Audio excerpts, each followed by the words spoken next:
Hola a todos, ¿cómo están? Bienvenidos al día de hoy. Les traigo un nuevo capítulo de Futuros Médicos, el cual va a ser este nuevo tema, crisis asmática, y va a ser expuesto obviamente por mi persona, Daniel Montaño Castrillo, y espero que este tema sea de su agrado. Y bueno, para forma de apoyar el canal, me encantaría que me regalaran un like y comentaran qué tal les pareció el tema, y obviamente se suscribieran. Y bueno, como es costumbre, le traigo una frase el día de hoy de esta exposición, el cual es del doctor Parche Adam, el cual nos dice que es un privilegio estar vivo y no esperes a que lleguen las condiciones que te hagan feliz, así que solo sé feliz. Espero que esta frase sea de su agrado. Me gustaría que comentaran y escribieran qué tal le pareció la frase de esta exposición. Y pues no siendo más, ahora sí comencemos. Bueno, y iniciando como tal el tema, qué es lo que nos dicen los textos? Bueno, en forma de introducción, los textos nos dice que el asma es un síndrome clínico caracterizado por una inflamación de la vía aérea, es decir, que es una patología broncoobstructiva. A comparación de otras enfermedades como el EPOC, esta es reversible y en el EPOC, vamos a ver que esta es irreversible. Entonces, es una gran diferencia entre estas dos enfermedades. Bueno, para seguir, esta produce también dificultad para respirar, sibilancias al momento de la auscultación, también otras manifestaciones clínicas como tos y sensación de opresión torácica. En ocasiones se presenta también inflamación crónica que puede conducir una remodelación irreversible de la vía aérea que condiciona la limitación de la función pulmonar. Bueno, para seguir con lo que estábamos diciendo anteriormente, la Asociación Española de Pediatría nos da una definición sumamente divina y hermosa de lo que significa la crisis asmática. Bueno, vamos a tener que la crisis asmática son aquellos episodios que se caracterizan por inflamación, hiperreactividad y obstrucción reversible de las vías aéreas, como lo estaba mencionando anteriormente. El asma se caracteriza por ser reversible. Aquí enfermedad que es irreversible es el EPOC.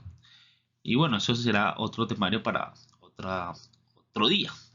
Bueno, también da una condición de dificultad para respirar. Al momento de la ocultación vamos a encontrar sibilancia, tos y cesación de opresión torácica, asociada a disminución de la función pulmonar. Bueno, hacemos una gran pregunta. ¿Qué causa el asma? Según los textos nos indican que no hay una causa específica que diga que por tal cosa al niño le da asma. No hay, se desconoce. Su causa sigue siendo desconocida. Pero algo que nos indican los textos es que hay algunas condiciones, algunos factores predisponentes que llegan a permitir que aumente esa incidencia, aumente ese porcentaje de riesgo como tal para que el niño le llegue a dar asma y obviamente paso a una crisis asmática. ¿Cuáles son esos factores? Vamos a tener dos factores específicos, cuáles son los factores hereditarios y los factores ambientales. Aquí ya tenemos una tablita del artículo donde nos dicen cuáles son esos factores como tal que están mencionando. Obviamente la tabla se llama factores que influyen en el desarrollo y expresión del asma. Aquí vamos a tener los dos factores específicos, lo que estaba mencionando anteriormente, el cuales son los factores dependientes del huésped y los factores del medio ambiente. Bueno, y en los factores genéticos vamos a tener los factores obviamente, de los genes que predisponen a la atopía. Cuando hablamos de la atopía, es aquella como hipersensibilidad al medio ambiente con un origen, obviamente, genético. Es decir, aquí hay un niño que le da alergia al polen, que cuando salen a los bosques le da alergia, sufren mucho de rinitis, son alérgicos obviamente al polvo y esas cositas. Vamos a tener también los genes que predisponen a la hiperrespuesta bronquial. Vamos a tener también a la obesidad y al sexo. Quizás algunos se preguntarán por qué la obesidad es un factor que predispone al asma. Bueno, según los textos nos indican que se ha demostrado la obesidad como un factor de riesgo del asma por ciertos medidores como tal, como la leptina, que puede afectar a la función pulmonar e incrementar la probabilidad del desarrollo del asma. Y en el caso del sexo, vamos a ver que los artículos nos dicen que es un factor de riesgo para desarrollar el asma en niños antes de los 14 años, y la prevalencia del asma aproximadamente es 2 veces mayor en niños que en niñas durante la adolescencia.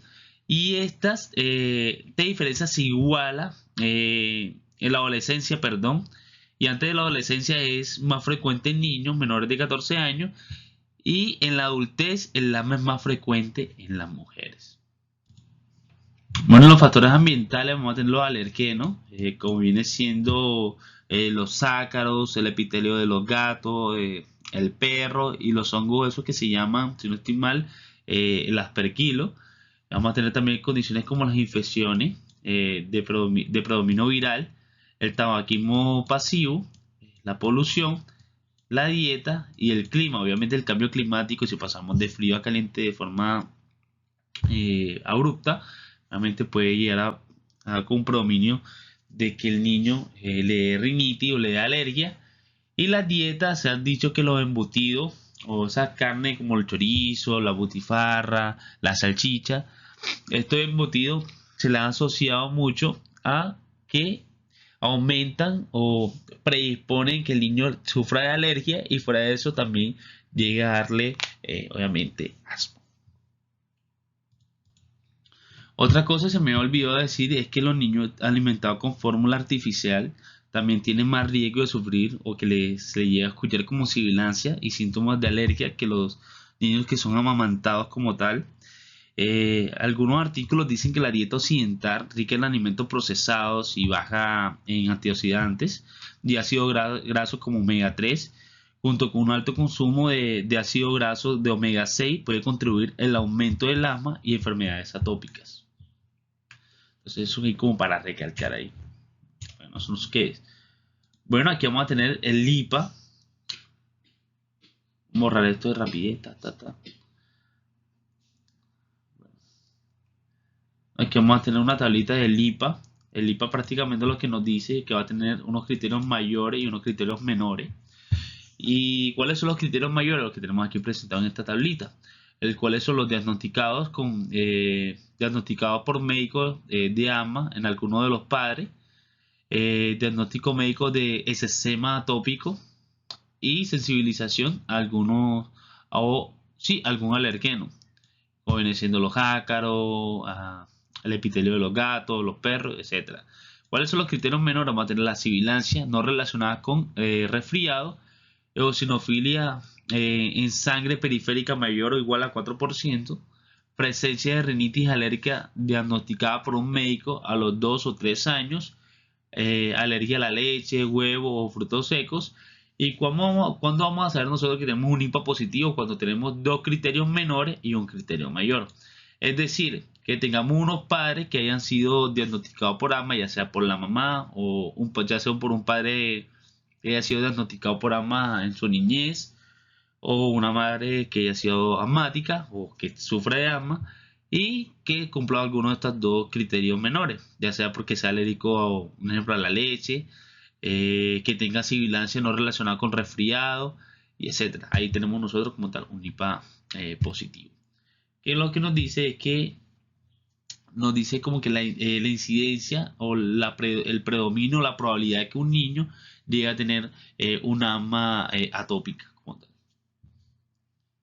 Bueno, en el caso de los factores de riesgo, mantener los antecedentes de crisis graves o con rápido empeoramiento o ingreso a UCI pediátrica, 2 o más hospitalizaciones o 3 o más visitas a urgencia en el año previo, múltiples visitas a urgencia en el mes previo, uso reciente de corticoides sistémicos, no tratamiento actual con corticoides inhalados, inadecuado seguimiento e incumplimiento del tratamiento, sobreutilización de salbutamol en el último mes, y alguna alergia alimentaria o dificultad para el acceso a urgencia o problemas psicosociales.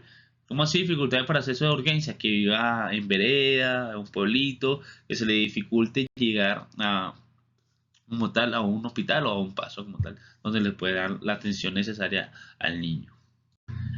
Bueno, enfoquémonos aquí en la imagen del lado izquierdo para explicar la fisiopatología, porque tenemos unos bronquiolos normales y unos bronquiolos de un paciente asmático. Vamos a ver que el asma se caracteriza por principalmente, obviamente, debido a que el asma es una inflamación crónica, obviamente es persistente en la vía aérea, y debido a esto hay un aumento en la producción del moco, y ahí se vamos a ver que se va a notar, obviamente, como se lo vemos en la imagen, una broncoconstricción, y debido a esto, obviamente, va a suceder que esto llega a ocasionar un espasmo del músculo liso bronquial y también hay un aumento de la permeabilidad de los capilares de la mucosa bronquial, con un aumento de la cantidad de secreciones bronquiales y taponamiento de las pequeñas vías aéreas debido, obviamente, por la captación de los mocos. Y se van a quedar ahí en los bronquiolos de forma como de adheridos. Van a quedar ahí como adheridos. Y bueno, en la base de la fisiopatología podemos decir que existen tres patrones específicos en la enfermedad, el cual es la inflamación crónica de las vías aéreas, la obstrucción reversible de las vías aéreas e hiperactividad bronquial como tal. Entonces aquí en esta imagen vamos a observar un bronquiolo normal, un bronquiolo con un paciente con asma y un bronquiolo un paciente con un ataque de asma. ¿Cuál es la diferencia? Aquí vemos un paciente que está broncoconstricción, que tiene una broncoconstricción, está broncoobstruido, y aquí vemos que aparte que está bastante, el bronquiolo está bastante obstruido, también tiene una permeabilidad de la mucosa bronquial por los mocos. O sea, tiene un taponamiento de estas pequeñas vías aéreas por el moquito. Y es ahí donde podemos decir que el paciente tiene un ataque de asma. Bueno, la presentación clínica y evaluación de la gravedad, vamos a tener que el primer paso es la evaluación del triángulo de evaluación pediátrica, donde a cada niño se le asigna un nivel de gravedad que ayuda a priorizar su atención y optimizar, obviamente, de forma global los flujos del paciente.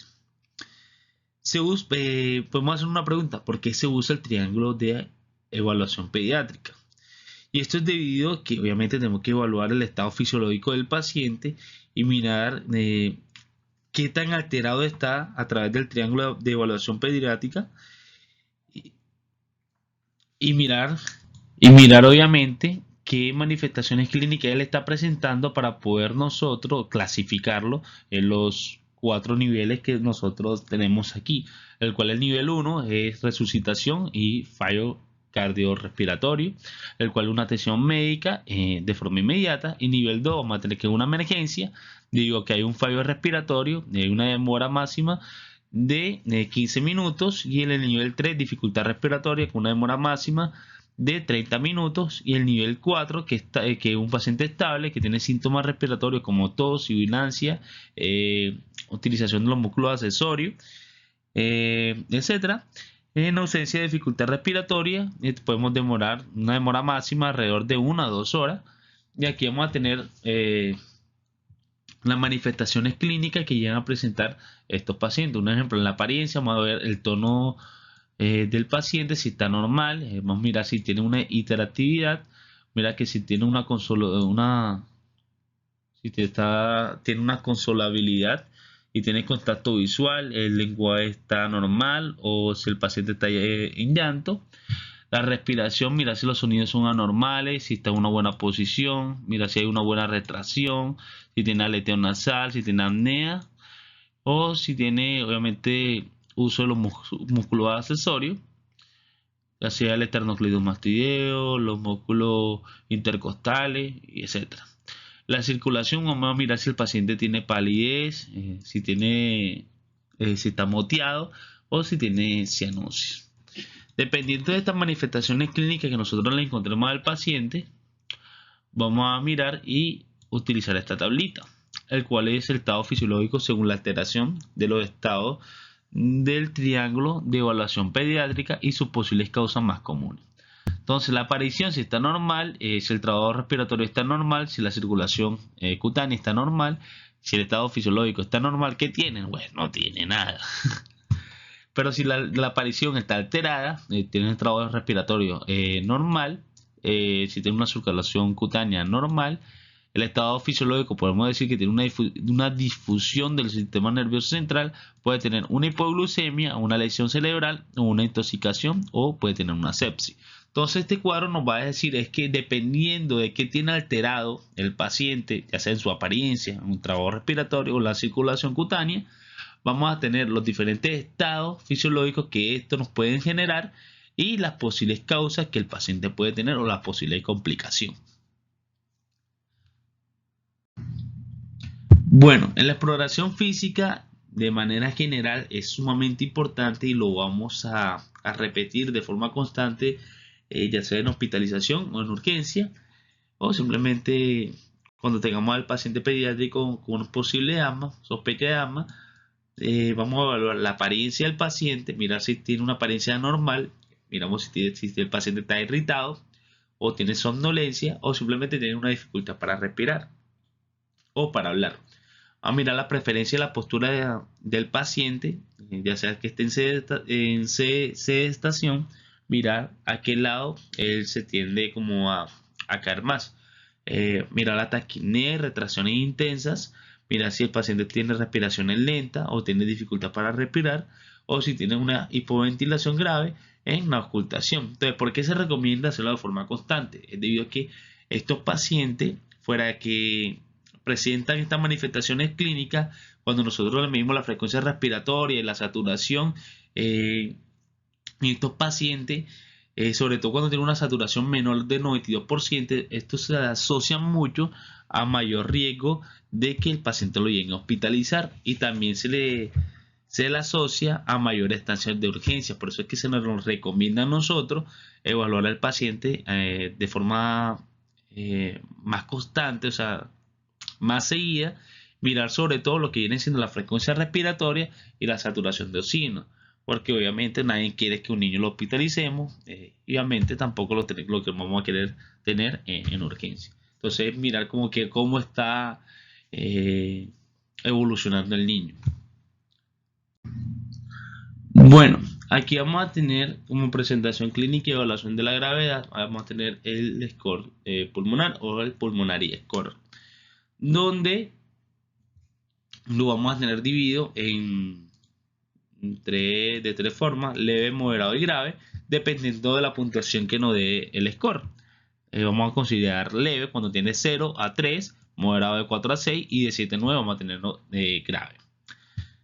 Bueno, la puntuación va desde 0 a 3 y vamos a tener una frecuencia respiratoria dependiendo de la edad, si es menor de 6 años o si es mayor o igual a 6 años. A los pacientes que son menores de 6 años y tienen una frecuencia menor de 30 va a tener una puntuación de 0, y si tiene entre 31 a 35 de frecuencia respiratoria va a tener un puntaje de 1, 46 a 60 puntuación de 2 y mayor de 60 va a tener una puntuación de 3. En el caso de 6 años va a tener 3 puntos aquellos que sean mayor de 50, 2 puntos entre 36 a 50 y 1 punto entre 21 a 35 frecuencia respiratoria por minuto. Bueno, también se va a mirar también si el paciente tiene sibilancia o no. 0, obviamente no tiene sibilancia. 1, cuando se escucha al final de la expiración. 2, a toda la expiración a través del estetoscopio. 3, al momento de la inspiración y expiración utilizando el estetoscopio.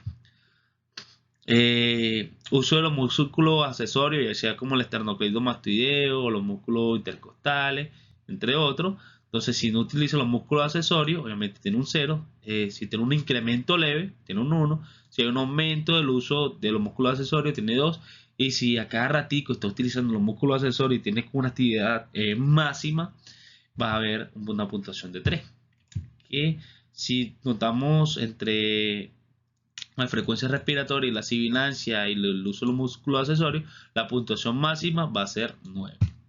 Y bueno, eso sería todo para poder clasificar la puntuación o valorar de forma global la gravedad de la exacerbación del asma en niño utilizando el pulmonary score.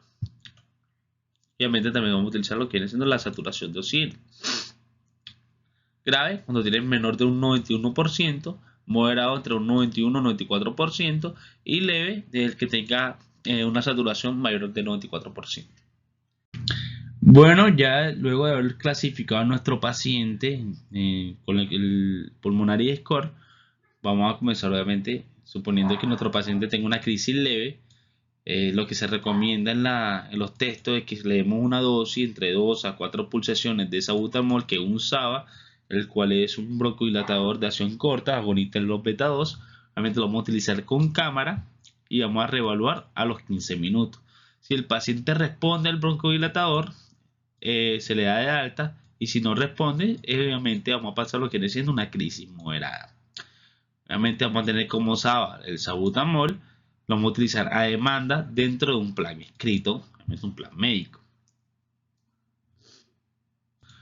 Bueno, ya en la crisis moderada lo que vamos a utilizar es que vamos a aumentar la dosis del broncodilatador, ya sea utilizando 6 a 8 pulsaciones de salbutamol con cámara cada 20 minutos hasta 3 dosis.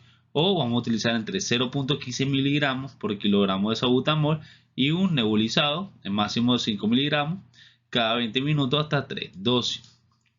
Y vamos a reevaluar en 15 minutos tras la última dosis como tal, y si el paciente responde, le damos de alta, utilizamos un SABA, que el cual obviamente hay que repetirlo y recalcarlo, que es un broncodilatador de acción corta, agonista de ¿qué? De los beta 2.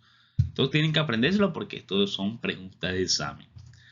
Entonces la vamos a dar cuando a demanda dentro de un plan escrito, y le vamos a dar también 1 miligramo por kilogramo, un miligramo por kilogramo de prednisolona de 3 a 5 días o hasta la resolución del paciente como tal. Y algunos quizás se preguntarán por qué le vamos a mandar prednisolona. Bueno, les cuento que se manda prednisolona debido a que esta puede reducir la inflamación de las vías respiratorias al bajar la respuesta inmunitaria del cuerpo de un ataque de asma. Por eso se manda prednisolona. Y fuera de eso, ayuda a broncoobstruir las vías aéreas como tal, como viene siendo los bronquiolos. Entonces ayuda al SABA a poder resolver como tal la crisis asmática. En el caso de la crisis grave, si no llega a responder al tratamiento, bueno, aquí en la crisis grave vamos a utilizar oxígeno hasta una saturación mayor del 94%. Vamos a usar también la nebulización a través de un 0.15 miligramos. O sea, estamos subiendo un poquito las dosis por kilogramo por salbutamol, máximo 5 miligramos, más 250 a 500 microgramos de bromuro de ipratropio cada 20 minutos hasta 3 dosis. El bromuro de ipratropio también hace parte de los broncodilatadores, y lo que busca aquí es relajar los músculos la musculatura de los bronquiolos, facilitando así la respiración, y así el medicamento ayuda a respirar mejor al paciente con asma y otras dificultades respiratorias como la enfermedad pulmonar obstructiva crónica, como lo conocemos como EPOC. ¿Por qué no le dieron bromuro de ipratropio a los pacientes de crisis leve? Pues esto se deja de último porque esto prácticamente es un plus para el salbutamol para poder resolver el paciente. O sea, es un broncodilatador. Pero lo que es que se junta con el salbutamol para poder ayudar a la broncoconstrucción del paciente, poder broncodilatar como tal los alvéolos. Por ende, estos dos siempre se dan juntos. Y se usa la nebulización debido a que como se puede mezclar tanto el salbutamol y el bromuro de ipratropio para poder dar como una solución junta de todo para que el niño lo pueda inhalar y poder resolver como tal la obstrucción que se está obteniendo, que se está dando en los bronquiolos del niño. Entonces se puede dar lo que tenemos acá arribita, lo que mencionamos anteriormente, o simplemente sean 10 pulsaciones de salbutamol más 2 o 4 pulsaciones de bromuro de ipratropio con cámara cada 20 minutos hasta 3 dosis. Pero esta casi no se utiliza en niños debido a que los niños van a hacer el ejercicio mal. Es decir, que ellos no van a botar todo el aire, y cuando le vayan a colocar el puff, al momento en que le diga respira, no va a respirar o inhalar todo como tal, todo el producto que se le está dando, y por ende no se recomienda tanto, sino que se utiliza utilizar la nebulización como tal, que va a tener su camarita y él va a respirar normal y va a estar inhalando todo el producto o el medicamento para que no se llegue a desperdiciar. Por eso te utiliza primero este como primera opción. Entonces, aparte de esto, también vamos a dar 2 miligramos por kilogramo de prednisolona, ya sea de vía oral o vía intravenosa. ¿Por qué miramos vía intravenosa? Porque lo más probable es que el niño pueda estar canalizado. Entonces, ¿para qué lo vamos a dar oral si el niño está canalizado? Entonces se pasa por vía intravenosa. El caso es que no esté canalizado, obviamente se lo vamos a pasar por vía oral. Entonces, ¿cuándo vamos a pasar al niño a urgencia hospitalaria? Más adelante tengo un cuadrito donde vamos a explicar cada una de estas. ¿Cuáles son nuestros criterios? Entonces, vamos a pasar. Bueno, aquí en el tratamiento de mantenimiento para los niños mayores de 3 o 4 años y los niños menores de 3 o 4 años, vamos a ver, obviamente, que es aquel niño que no tiene una medicación o un control específico de su enfermedad. Entonces vamos a considerar una inmunoterapia. Va a tener como segundo paso utilizar ya sea glucocorticoides inhalados de dosis baja o los que son los antagonistas de los receptores de los leucotrienos como tal. Entonces, ¿en cuáles vamos a utilizar eso? En ambos dos edades. En el caso ya del paso 3, a los niños que son mayores de 3 o 4 años, vamos a utilizar glucocorticoides inhalados, ya sea dosis medias o dosis baja como tal. También vamos a utilizar vamos a hacer una terapia dual. Para aquellos que no se acuerden, los LAVA son broncodilatadores de acción larga, agonistas de los beta 2. Un ejemplo viene siendo el formoterol. O vamos a utilizar un glucocorticoide inhalado de dosis baja más los antagonistas de los receptores de los leucotrienos. El caso que sea el niño menor de 4 o 3 años, vamos a utilizar glucocorticoides de dosis media o glucocorticoides de dosis baja más los ARLT, que son los antagonistas de los receptores de los leucotrienos. Y a paso 4 vamos a tener los glucocorticoides inhalados dosis medias más LAVA o glucocorticoides de dosis medias más ARLT. El caso de los niños menores de 3 o 4 años, unos glucocorticoides inhalados de dosis media más ARLT. Vamos a enviar al especialista para evaluar las comorbilidades y mirar qué broncodilatador de acción corta a demanda se le vaya al paciente. Entonces, paso número 5, se le puede mandar glucocorticoides inhalados de dosis alta más LAVA. Si no tiene un control a añadir, entonces vamos a utilizar el ARLT, lo que viene siendo el tiotropío y la teofilina como tal. El paso número 6. Y el paso número 6 vamos a tener los glucocorticoides dosis altas más LAVA más omalizumab o mepolizumab o de forma alternativa los glucocorticoides orales. En menores de 3 o 4 años vamos a utilizar los glucocorticoides inhalados de dosis alta más el ARLT.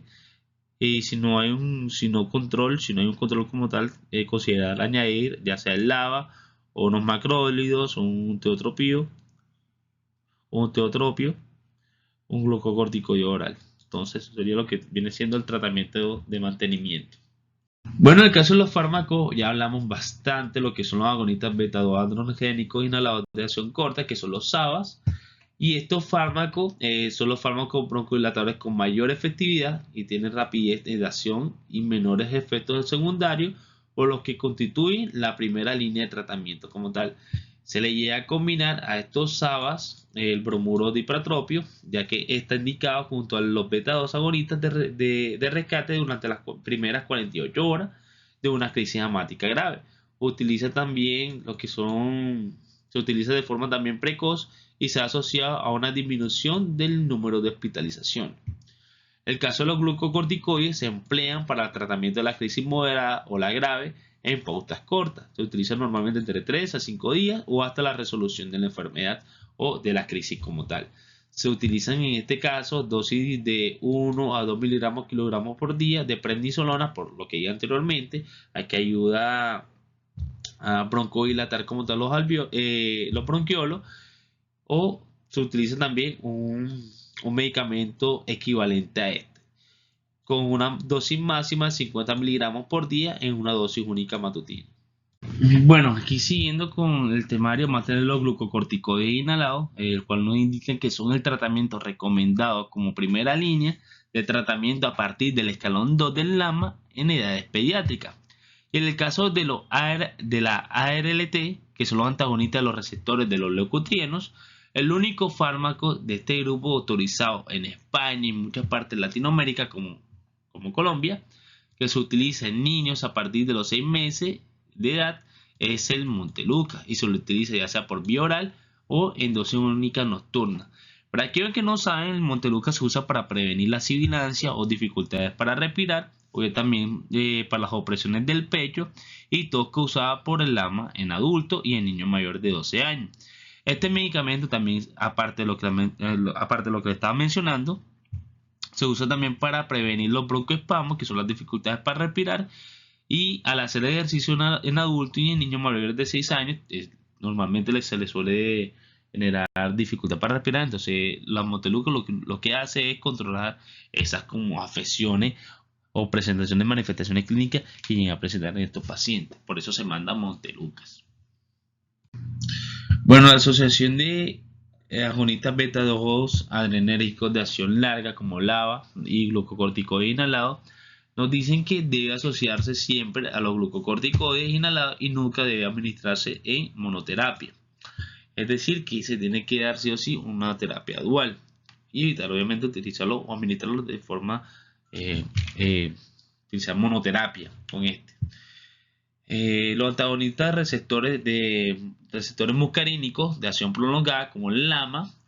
En este grupo se destaca el bromuro de hipratropio, que presenta efectos beneficiosos en el tratamiento y mantenimiento del asma mediante el bloqueo selectivo prolongado de los receptores GM3.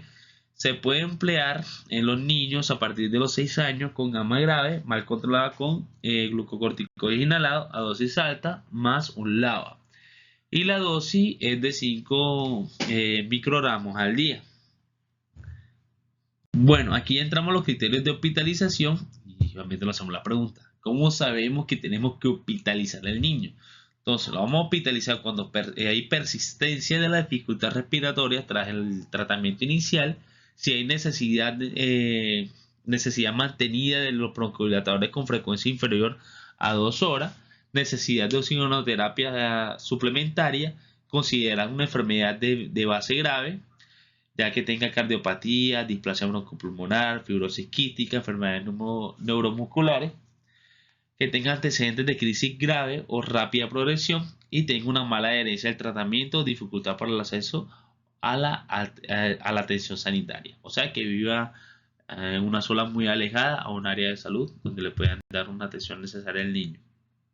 Bueno, los criterios de ingreso de UCI pediátrica más de que el niño persistente de gravedad tras el tratamiento inicial, que tenga una saturación menor de un 90% con una FiO2 mayor del 0.4 o una PCO2 mayor de 45 milímetros de mercurio, a pesar del tratamiento de rescate, a pesar de valorar inicialmente, y si este obviamente fracasa o no está disponible, considerar la ventilación no invasiva de la UCI pediátrica, y también si el niño llega a presentar arritmias.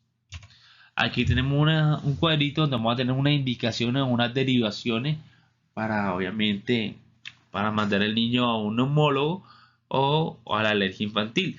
Va a tener diagnóstico dudoso, síntomas presentes desde el nacimiento, problemas perinatales pulmonares, aquellos pacientes que tengan vómitos repetidos, que tengan tos húmeda, productivos persistentes, que tengan una historia familiar de enfermedad pulmonar inusual, un paciente que no mejora, una presencia de pólipos nasales, que tenga hallazgo clínico inesperado, por ejemplo, viene siendo voz anormal, disfagia, estridor inspiratorio, que tenga falta de respuesta al tratamiento con los glucocorticoides inhalados a dosis mayor de 400 miligramos al día o por el uso repetido de los corticoides orales, que tenga ansiedad de los padres o que tenga una solicitud de 2 opiniones como tal. Entonces eso sería todo. Espero que les haya encantado. Bueno, no siendo más, me encantaría obviamente que se suscribieran, me regalaran un like, que me comentara qué tal les pareció la charla, qué opinan sobre ella, qué le pueden agregar o qué pueden corregir al respecto a esta. Y bueno, no siendo más, como todos nuestros videos van a tener un link directo para que puedan descargar estas diapositivas, las puedan moldear a su antojo para que ustedes las puedan exponer. Y no siendo más, muchísimas gracias si llegaron hasta acá, por escuchar la charla y Futuros Médicos. Espero que les haya encantado y muchas bendiciones a todos ustedes en su formación como futuros médicos. Bendiciones.